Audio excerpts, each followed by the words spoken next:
Hello everyone, welcome to my YouTube channel Eye of Law. मेरे इस channel पे आपको लॉ से रिलेटेड वीडियोस देखने को मिलेंगी। अगर अभी तक आपने मेरे चैनल को सब्सक्राइब नहीं किया है तो प्लीज़ मेरे चैनल को सब्सक्राइब करिए। मैंने ज्यूरिस्प्रूडेंस एंड टॉर्ट की काफ़ी वीडियोस अपलोड की हैं जो आपके एग्जाम के लिए काफ़ी हेल्पफुल होंगी। प्लीज़ आप एक बार मेरे चैनल को विजिट करके वीडियोज़ ज़रूर देखना। और अगर कोई कमेंट है या कोई क्वेरी है तो मुझे कमेंट बॉक्स में कमेंट करिए। चलिए आज का टॉपिक स्टार्ट करते हैं। आज का टॉपिक है इंटेंशनल टॉर्ट का बैटरी एंड असॉल्ट। टॉर्ट कितने टाइप के होते हैं? टॉर्ट थ्री टाइप्स के होते हैं। कौन कौन से? Intentional tort, negligence tort and strict liability tort. ठीक है, तो इंटेंशनल टॉर्ट का दो है, बैटरी एंड असॉल्ट। अब हम उन दोनों को देखते हैं, बट ये टॉर्ट है तो इसलिए ये civil battery and civil assault ही आएंगे। ठीक है, ठीक है, तो अब स्टार्ट करते हैं बैटरी में। तो बैटरी क्या है? The wrong of battery consists in intentional application of force to another person without any harmful justification. भाई एक बंदा है, उसने दूसरे बंदे के ऊपर इंटेंशनली एक फोर्स अप्लाई कर दिया और उसके पास उसकी लॉफुली जस्टिफिकेशन भी नहीं है कि भाई वो बोल रहा है कि मेरे जगह पे इसने ये गलत मेरे घर में फोर्सफुली घुस गया था तो मैंने इसे धक्का मार के बाहर किया है, या फिर कोई और रीजन है। ऐसा कुछ नहीं है, उसके पास लॉफुल जस्टिफिकेशन नहीं है, बट उसने क्या किया? फोर्स का अप्लाई किया इंटेंशनली। तो वो क्या हो जाती है? बैटरी हो जाती है। सो एसेंशियल ऑफ बैटरी सीधे सीधे पता चल गए। यूज ऑफ फोर्स होगा, इंटेंशनल यूज ऑफ फोर्स होगा, और जो फोर्स होगा वो यूज ऑफ फोर्स जो है विदाउट लॉफुल जस्टिफिकेशन होगा। ठीक है, ये तीनों हम याद रखेंगे। अब हम इनकी एक्सप्लेनेशन देख लेते हैं। वो सबसे पहले आता है use of force. Even though the force use in very trivial and does not cause any harm. ये ठीक बात है कि भाई फोर्स हर बार यूज की जाती है और कोई कई बारी वो हार्म कॉज नहीं करती है। The wrong is still constituted. Wrong फिर भी हो जाता है। Physical hurt need not be there. उसकी जरूरत नहीं है कि फिजिकल हर्ट है। Least touching on another in anger is a battery. किसी को गुस्से में टच कर देना भी वो बैटरी है। द फोर्स में B use even without a bodily contact with the aggressor.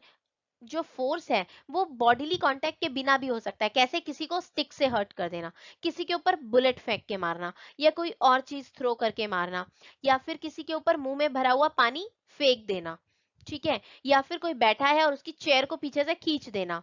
वो जस्ट बैठने वाला है और उसकी चेयर को खींच देना, वो जाके जमीन पे गिरे धड़ाम, ये भी उसके ऊपर बैटरी कमिट हो गई है। ठीक है, इंटेंशनल। अब ये जो जितने भी काम होंगे, किसी के मुंह पे अगर पानी लेके मुंह से थूकना है पानी, तो उसके लिए इंटेंशन की जरूरत है। किसी को स्टिक से मारना है तो दिमाग को पहले कहना पड़ेगा इसको स्टिक से मार। ठीक है, तो इसमें इंटेंशनल जरूरी है। इंटेंशन हर एक, जब भी आप फोर्स का यूज करेंगे इंटेंशन अपने आप उसके अंदर आ जाएगी विदाउट लॉफुल जस्टिफिकेशन। मगर वो जो भी होगा एक रॉन्ग डन होगा, उसके लिए कोई जस्टिफिकेशन आपके पास नहीं होगी। Justification should be the lawful. कानून की नजर में वो जस्टिफाई होना चाहिए। ऐसे नहीं कि मेरा मन कर रहा था, मेरे को तो सही लगा। जस्टिफिकेशन तुम अपने लिए नहीं दे रहे हो, कानून के लिए जस्टिफिकेशन देना। The use of force should be without lawful justification. If two or more person meet in a narrow passage and without any violence or any harm, one touches another gently, it will be no battery. एक छोटी सी जगह है, वहां जैसे छोटा सा कोई पुल है, वहां से दो लोग एक साथ क्रॉस कर रहे हैं। मान लो लिफ्ट का दरवाजा है, एक अंदर घुस रहा है एक बाहर घुस रहा है, उन दोनों ने एक दूसरे को क्रॉस किया, जेंटली टच हो गया, वो बैटरी नहीं है। मगर कोई ऐसे केहूनी मार के, अपनी एल्बो को किसी को मार के वो अंदर घुस रहा है धक्का मुक्की करके, तो वो बैटरी कमिट कर रहा है। ठीक है, but if either of them uses violence against the another, the force is his way in rude manner, it will be battery. rude manner में मतलब मैं जल्दी निकलूंगा, उसको धक्का दे के निकल लिया, तो वो जो है वो फोर्स जो होगी वो रूड मैनर में हो जाएगी और उसकी लॉफुल जस्टिफिकेशन वो नहीं दे पाएगा। अब यहाँ पे एक इसका एक्सेप्शन है, यूज ऑफ फोर्स ऑन ट्रेसपासर। कोई ट्रेसपासर है, कोई जबरदस्ती आपके घर में घुसा चला रहा है, उसे तो धक्का देके ही निकालोगे, उसको कहोगे ना भैया निकल जा, प्लीज भैया निकल जा, उसको तो धक्का ही देना पड़ेगा। तो वहां पे जो होगा, वहां पे आप यूज ऑफ फोर्स कर सकते हो, इंटेंशनली यूज ऑफ फोर्स कर सकते हो, उसको बैटरी नहीं कहेंगे। ठीक है, आगे चलते हैं। आगे आता है टाइप्स ऑफ बैटरी। अब बैटरी कितने टाइप की होती है? मैंने आपको पहले ही बताया, क्रिमिनल बैटरी भी होती है, सिविल बैटरी भी होती है। यहाँ पे हम टॉर्ट में मेनली सिविल बैटरी की बात करते हैं, क्योंकि क्रिमिनल बैटरी जो है वो कवर होती है आपके आईपीसी के सेक्शंस में, वहीं पे उसकी पनिशमेंट भी दे रखी है और पूरा उसको डिफाइन भी कर रखा है। बट यहाँ पे हम सिविल बैटरी को देखेंगे। सिविल बैटरी में क्या होता है? सिविल बैटरी जो है उसमें सिर्फ डैमेजेस कंपनसेशन ही दिया जाता है। ठीक है, अब criminal battery is known as the battery as a crime. Criminal battery है तो क्राइम ही तो है। whenever there is an intention to kill a person or to hurt the person with an offensive physical contact is considered as the battery of crime. किसी को मारने के उद्देश्य से, किसी को चोट पहुंचाने के उद्देश्य से उसके हाथ तोड़ दूंगा, पैर तोड़ दूंगा, ऐसे कोई उद्देश्य से किसी के ऊपर फोर्स यूज की जाती है तो वो बैटरी ऑफ क्राइम कहलाता है. In a criminal battery intention plays a major role as the action involves intention to kill a person. इसके अंदर इंटेंशन की, उसके क्रिमिनल माइंड था, उसके पास एक गंदी भावना थी कि उसको मार दूंगा या फिर उसके हाथ पैर तोड़ दूंगा या उसको अपाहिज बना दूंगा, कुछ ऐसी उसकी एक गंदी भावना थी जिसके कारण उसने फोर्स को यूज किया है. वो होती है क्रिमिनल बैटरी. अब आती है सिविल बैटरी जो हम जनरली टॉर्ट के अंदर देखते हैं. Civil battery is also known as the battery as a tort because it is a civil wrong. Civil wrong की सारी चीजें हम टॉर्ट में कवर करते हैं तो सिविल बैटरी को भी कवर करेंगे भाई. When a person has no intention to hurt someone but commits an act which hurts another person and the wrongdoer had an idea that the act will hurt another person is known as a civil battery. भाई देखो कई बार क्या होता है कि दोस्त दोस्त भी आपस में एक दूसरे की चेयर पुल कर देते हैं तो वो बैटरी तो कमेक्ट कर रहे हैं लेकिन उनका ये इंटेंशन नहीं होता कि वो गिरे, उसके सर फूट जाए या उसको कोई ऐसी इन बॉडीली इंजरी हो जाए कि वो चल फिर ना पाए. वो ऐसी थॉट के साथ नहीं है वो काम करते, बस एक मजाक मस्ती मजाक में भी ऐसा काम कर देते हैं. ठीक है, तो लेकिन वो बैटरी तो कमिट कर ही रहे हैं. As a battery is considered as an intentional tort, but in the civil battery, the intention to hurt someone is not present, so the victim can file a complaint against the wrong doer under civil court. वहां पे जो intention है वो उसको बुरी तरह से hurt करने की नहीं होती है. अब जैसे लिफ्ट के दरवाजे में किसी को चोट पहुंचाने की इंटेंशन नहीं थी, इंटेंशन क्या थी, मुझे पहले घुसना है, तो वो इंटेंशन के साथ उसने धक्का मुक्की की और अंदर घुस गया. ऐसा नहीं सोचा था कि उसको मैं धक्का दूंगा, उसका सिर जाके लिफ्ट के दरवाजे पे लगेगा, उसको खून खून निकल जाएगा, ऐसा कुछ उसके पास थॉट प्रोसेस नहीं था. ठीक है, अब इसके साथ हमारा बैटरी खत्म होता है, हम असॉल्ट देखते हैं. असॉल्ट क्या है? Assault is an act of defendant which causes to the plaintiff reasonable apprehension of implication of a battery on him by the defendant. वो पहले से सोच के, ये विनफील्ड ने दी थी ये डेफिनेशन. वो क्या कहते हैं, वो कहते हैं असॉल्ट जो है एक बंदा पहले से सोच के रखता है, अच्छा लिफ्ट आने वाली है भाई, मुझे तो सबसे पहले ही घुसना है, तो मैंने तो चाहे कुछ भी कर देना, इधर उधर धक्का मुक्की करते मैं घुस जाऊंगा.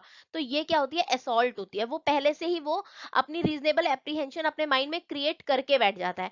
When the defendant by his act creates an apprehension in the mind of the plaintiff that he is going to commit battery against the plaintiff, the wrong of assault is completed.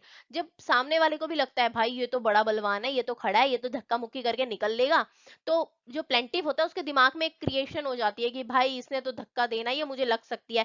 कई बार बच्चे को हम कहते हैं बेटा बच के, यहाँ पे बहुत भीड़ है, यहाँ पे बड़े लोग खड़े हैं, तो वो जो हमारे माइंड में एक एप्रीहेंशन क्रिएट हो जाती है सामने वाले को लेके, डिफेंडेंट को लेकर, कि भाई ये तो धक्का मुक्की करके आगे बढ़ेगा, वही जो होती है वहां पे असॉल्ट कंप्लीट हो जाती है. The wrong consist of an attempt of doing the harm rather than actual causing the harm. ये क्या है, अटेम्प्ट ऑफ डूइंग हार्म है rather than the actual causing the harm. ठीक है, pointing a loaded pistol at another is assault. किसी के सामने pistol को पॉइंट कर देना वो असॉल्ट है. अगर पिस्टल जो है लोडेड नहीं है तो भी वो असॉल्ट है. कब तक? जब तक सामने वाले बंदे को पता है कि यार ये तो लोडेड पिस्टल लेके खड़ा है और मुझे मार देगा, ये असॉल्ट है. ठीक है, जैसे ही उसको पता लगेगा लोडेड पिस्टल नहीं है, ये असॉल्ट नहीं रह जाएगा. ठीक है, the test is whether an apprehension has been created in the mind of the plaintiff that battery is going to be committed against him. जो इसका टेस्ट है वो ये है कि देखने का असॉल्ट कमिट हुआ है कि नहीं, कि सामने वाले को लगे कि मेरे साथ अब बैटरी होने वाली है, मतलब ये पिस्टल लेके खड़ा है मुझे मार ही देगा. ठीक है, ये डंडा लेके खड़ा है इसने मुझे हिट करना ही करना है, तो ये उसके मन में आ जाता है कि मेरे साथ बैटरी होने वाली है. इसकी ये जब थॉट आ जाता है प्लेंटिफ के मन में तो वहां पे असॉल्ट कमिट हो जाता है. If the plaintiff knows the pistol is unloaded there is no assault. अगर प्लेंटिफ को पता है कि पिस्टल अनलोडेड है, भाई ये कुछ नहीं करने वाला है, क्या कर रहा है, तो वो क्या होगा, असॉल्ट नहीं होगा. ठीक है, अब हम छोटा सा डिफरेंस देख लेते हैं between the assault and the battery. आपको पहले ही डेफिनेशन से समझ में आ चुका होगा. बैटरी क्या है, जो कंप्लीशन ऑफ द मतलब उसको जो मारना की कोशिश कर रहा था वो कंप्लीट हो गया है. और असॉल्ट क्या है, मारने का माइंड मेकअप करना. ठीक है, generally assault precedes battery. Assault जो है बैटरी से पहले ही हो जाता है. शोइंग अ फिस्ट, मुक्का दिखाना, इट इज एन असॉल्ट। मगर एक्चुअल स्ट्राइक कर देना फिस्ट को, वो क्या होती है, बैटरी होती है। मुक्का दिखाना असॉल्ट, मुक्का मार देना बैटरी। ठीक है। अगर किसी के बंदे के ऊपर पानी ऐसे फेंकना असॉल्ट है, और जैसे ही वो पानी उसके मुंह पे आके पड़ जाएगा, बैटरी। ठीक है। कोई बंदा बैठना चाह रहा है चेयर पे, उसकी चेयर को पुल कर देना, तब तक ये असॉल्ट रहेगा जब तक वो बंदा जमीन पे लग नहीं जाता, जमीन पे गिर नहीं जाता, तब तक ये असॉल्ट ही रहेगा। और जैसे ही वो बंदा जमीन पे गिर जाता है, वैसे ही वो जो एक्ट था वो बैटरी में कन्वर्ट हो जाता है। इसी तरीके से इसके दो जो है ये टेबुलर फॉर्म में डिफरेंस मैंने लिखे हुए हैं, वो क्या है, assault and battery. The sole intention is to threaten the person. इसका जो इंटेंशन है वो बंदे को डराना धमकाना होता है। भाई बंदूक लेके किसी के ऊपर तान देना और उसको मार देना इतना आसान नहीं होता। वो असॉल्ट अगर हो रही है तो वो सिर्फ उसका इंटेंशन है उसको धमकाना, पैसे दे दे नहीं तो अभी मार दूंगा। और battery it is use to harm the person. और बैटरी कोई डंडा लेके कोई खड़ा है और उसको मार ही दिया तो वो हार्म ही करने के लिए, मतलब बैटरी जो है वो हार्म ही करती है सीधा।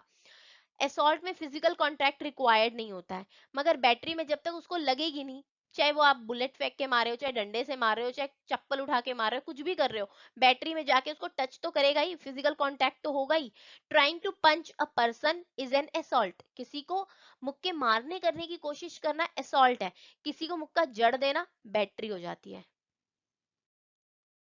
अब इसके डिफेंसेस मिलते हैं। भाई डिफेंडेंट को कहा गया तुम आरोपी हो, तुम आरोपी हो, तुम आरोपी हो, इससे वो आरोपी साबित नहीं हो जाता, उसको उसका डिफेंस देने का भी मौका मिलना चाहिए। तो उसको डिफेंसेस कुछ आधार पे मिलते हैं, वो क्या है, self defence, defence of others, defence of property और कंसेंट। ठीक है, ये चार तरीके के हैं जो मेनली डिफेंडेंट के पास होते हैं। अगर इन चारों में से कोई भी वो प्रूफ कर ले जाता है तो उसको डिफेंस मिल जाता है, उसकी कोई लाइबिलिटी नहीं बनती है। लाइबिलिटी इसलिए कह रही हूँ क्योंकि हम सिविल टॉर्ट ही पढ़ रहे हैं मेनली। ठीक है। चलिए फिर देखते हैं सेल्फ डिफेंस क्या होता है। अब self defence is the most common defence which is used in assault and battery cases.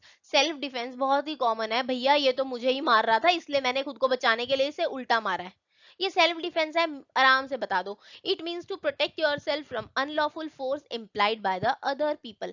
इसका मतलब ये है कि डिफेंडेंट को ये प्रूफ करना है कि भाई ये मुझे खुद मार रहा था, मुझे अनलॉफुली आके मारने की कोशिश कर रहा था, तो मैंने तो अपने प्रोटेक्शन में ये काम किया है। In this defense, it is proved that the defendant was safeguarding himself from the lawful force of the complainant.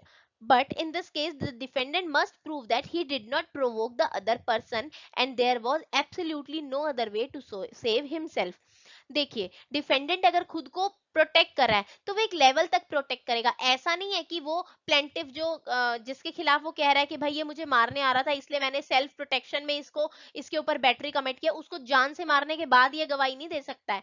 उसको उस हद तक ही सिर्फ मार सकता है, उस हद तक ही उस पर बैटरी कर सकता है जिस हद तक वो खुद को सेव कर पाए। सिर्फ जान से मारने ही एक ऑप्शन उसके पास नहीं होगा कि मैं उसको पहले खत्म ही कर दूं उसके बाद मैं कह दूंगा सेल्फ डिफेंस में मारा था, नो, नॉट एट ऑल।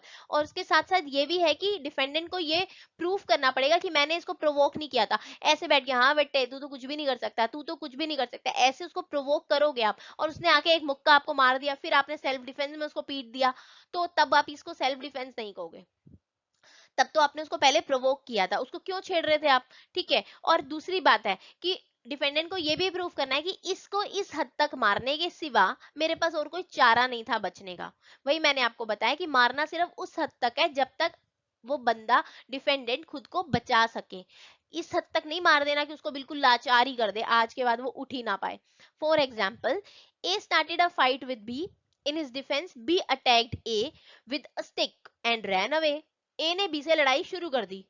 अब बी ने क्या किया, बी ने एक स्टिक से ए को हिट किया और भाग गया, वहां से भाग गया। In this situation B is not liable for the battery. अब इस सिचुएशन में बी जो है लाइबल नहीं होगा बैटरी के लिए। क्यों नहीं लाइबल होगा, क्योंकि उसने उसको उतना ही मारा है कि वो वहां से खुद को भाग सके। अगर वो उतना नहीं मारेगा, मान लो उसने उसको हल्का सा मारा, तो वो उसके साथ खेल तो नहीं खेल रहा ना, उसको इतना तो मारेगा कि वो जमीन पे गिरे या उसको थोड़ा सा ऐसे ऐसे अपने चोट को सहलाए कि बी वहां से भाग सके, उतना तो चाहिए ही उसको मारने के लिए। तो अगर बी ये प्रूफ कर ले जाएगा तो वो जो होगा उसको डिफेंस मिल जाएगा सेल्फ डिफेंस का।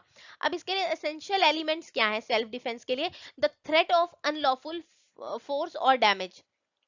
कोई अनलॉफुल फोर्स उसके ऊपर आ रही है या डैमेज आने वाला है, इसका थ्रेट हो, तब डिफेंडेंट ने उसको मारा। रीजनेबल फियर ऑफ हार्म, कोई रीजनेबल फियर हो, ऐसे नहीं कि मुझे लग रहा था आज वो मुझे मारेगा तो मैंने जाके पहले ही उसे मार दिया, ये कोई मतलब नहीं है। रीजनेबल फियर होना चाहिए, कुछ एक रीजनेबल फियर होना चाहिए। No provocation by the accused, जो एक्यूज्ड है उससे कोई प्रोवोकेशन नहीं होनी चाहिए। जो डिफेंडेंट इसमें सेल्फ डिफेंस का डिफेंस ले रहा है वो प्रोवोक नहीं करना चाहिए। No other way to save himself, और उतना मारने के सिवा कोई और उसके पास चारा नहीं था, तभी उसने उतना मारा है। ठीक है, तो ये सेल्फ डिफेंस के आपके कुछ एसेंशियल्स थे।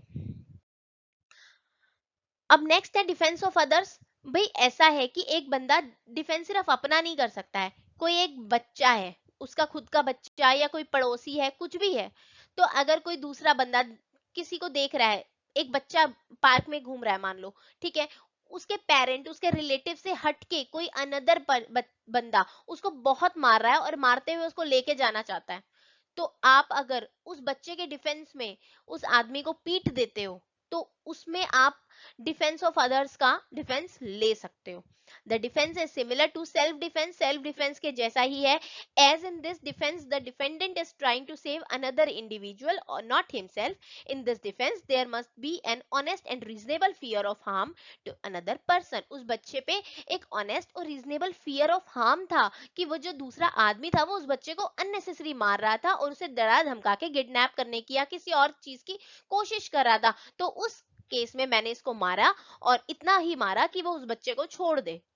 Defence of property, the defence is also very similar to self defence. सीधी सी बात है कि भाई मेरा कोई सामान, किसी का कोई मेरा पर्स लेके भाग रहा है, तो मैं अपने प्रॉपर्टी मेरे पर्स को बचाने के लिए सामने वाले को पीटूंगी तो है ही, ऐसा थोड़ी है कि उसको कहूंगी कि ले जा मेरा सामान लेके भाग जा। As in this defence the defendant is trying to protect his property but the force use is only considered when there is an unlawful use of force against the defendant. ऐसा होना चाहिए कि वो जबरदस्ती पर्स लेके भाग रहा है या उसने हिट किया और चेन स्नैच करके भाग रहा है, उस केस में ही मैं डिफेंस ऑफ प्रॉपर्टी के केस में उसको पीट सकती हूँ, बैटरी कमिट कर सकती हूँ। The defence is only valid when there is an honest and reasonable fear of harm. सीधी सी बात है, हर जगह आपको ऑनेस्ट एंड रीजनेबल फियर होना चाहिए। अननेसेसरी ठोस मैं पैदल पैदल चल रही हूँ, सामने से बंदा आ रहा है, मैं सोच रही हूँ यार ये तो मेरा बैग छीनेगा, इसके इसलिए मैं क्या करूंगी, उसके मेरे पास आने से पहले ही मैं एक ईंट उठा के उस पर फेंक के मार देती हूँ। इसको कंसीडर नहीं किया जाएगा कि मैंने सोचा ये मेरा बैग लेके भागेगा, no. So in cases of dispute over personal property and the owner can use to force to take his property back. Dispute में भी जो ओनर है वो अपनी प्रॉपर्टी को वापस लेने के लिए लड़ाई कर सकता है, फोर्स का यूज कर सकता है। Consent, consent can also be consider as a defence in case of assault and battery. Consent is when the person voluntary agrees to the intention of the defendant. Consent तब होती है जब वो voluntary कह देता है प्लेंटिफ कि ठीक है तू मेरे को मार के दिखा। So when the individual has given his consent to perform the act then the same act can not be consider as the battery. मान लो कभी कभी क्या होता है ना कि वो कहते हैं चल देखते हैं आज कौन तेज मुक्का मारता है, तो वो अगर किसी मान लो ए ने बी को कहा चल देखते हैं आज कौन तेज मुक्का मारता है, बी ने ए को एक मुक्का दे दिया, अब ए कह दे कि भाई इसने तो मुझे मुक्का मार दिया बैटरी कर दिया, तो वो नहीं है, तूने खुद ही तो कहा था चल आज देखते हैं कौन तेज मुक्का मारता है, उसने पहले ही इतना तेज मार दिया कि तू उसको रिवर्ट दे ही नहीं पाया मुक्का। But in situation when the person exceed the extent of the act on those ground the act can be considered as a battery। मगर किसी किसी चीज में ऐसा होता है कि जो एक बंदा है उसने एक्सीड ही कर दिया एक लेवल, ठीक है, मारने का मतलब जान से मारना नहीं होगा, हमेशा हम ये सोच के चलेंगे क्योंकि हम इसमें सिविल टॉट ही पढ़ रहे हैं, ठीक है, तो उसमें हम ये नहीं कहेंगे कि वो बस एक्सट्रीम लेवल पे आज ही मुझे तेरे को सारी ताकत दिखा देनी है, ऐसा कुछ नहीं होगा, तो वो कंसेंट का डिफेंस भी डिफेंडेंट ले सकता है। इसी के साथ हमारे ये दोनों टॉपिक असॉल्ट एंड बैटरी का खत्म होता है। Assault and battery maximum 10 number तक आ सकते हैं, या तो 4 नंबर में आएगा या 10 नंबर में आएगा, ठीक है, तो उस हिसाब से आपका ये मटेरियल सफिशिएंट है। ठीक है, अब हम मिलते हैं एक नेक्स्ट वीडियो में, तब तक अगर आपने मेरे चैनल को सब्सक्राइब नहीं किया तो चैनल को सब्सक्राइब करिए, मेरी वीडियोस को लाइक करिए, शेयर करिए, और अगर कोई सजेशन है या कोई क्वेरी है तो मुझे कमेंट बॉक्स में कमेंट भी जरूर करिए। मिलते हैं नेक्स्ट वीडियो में। Thanks for watching.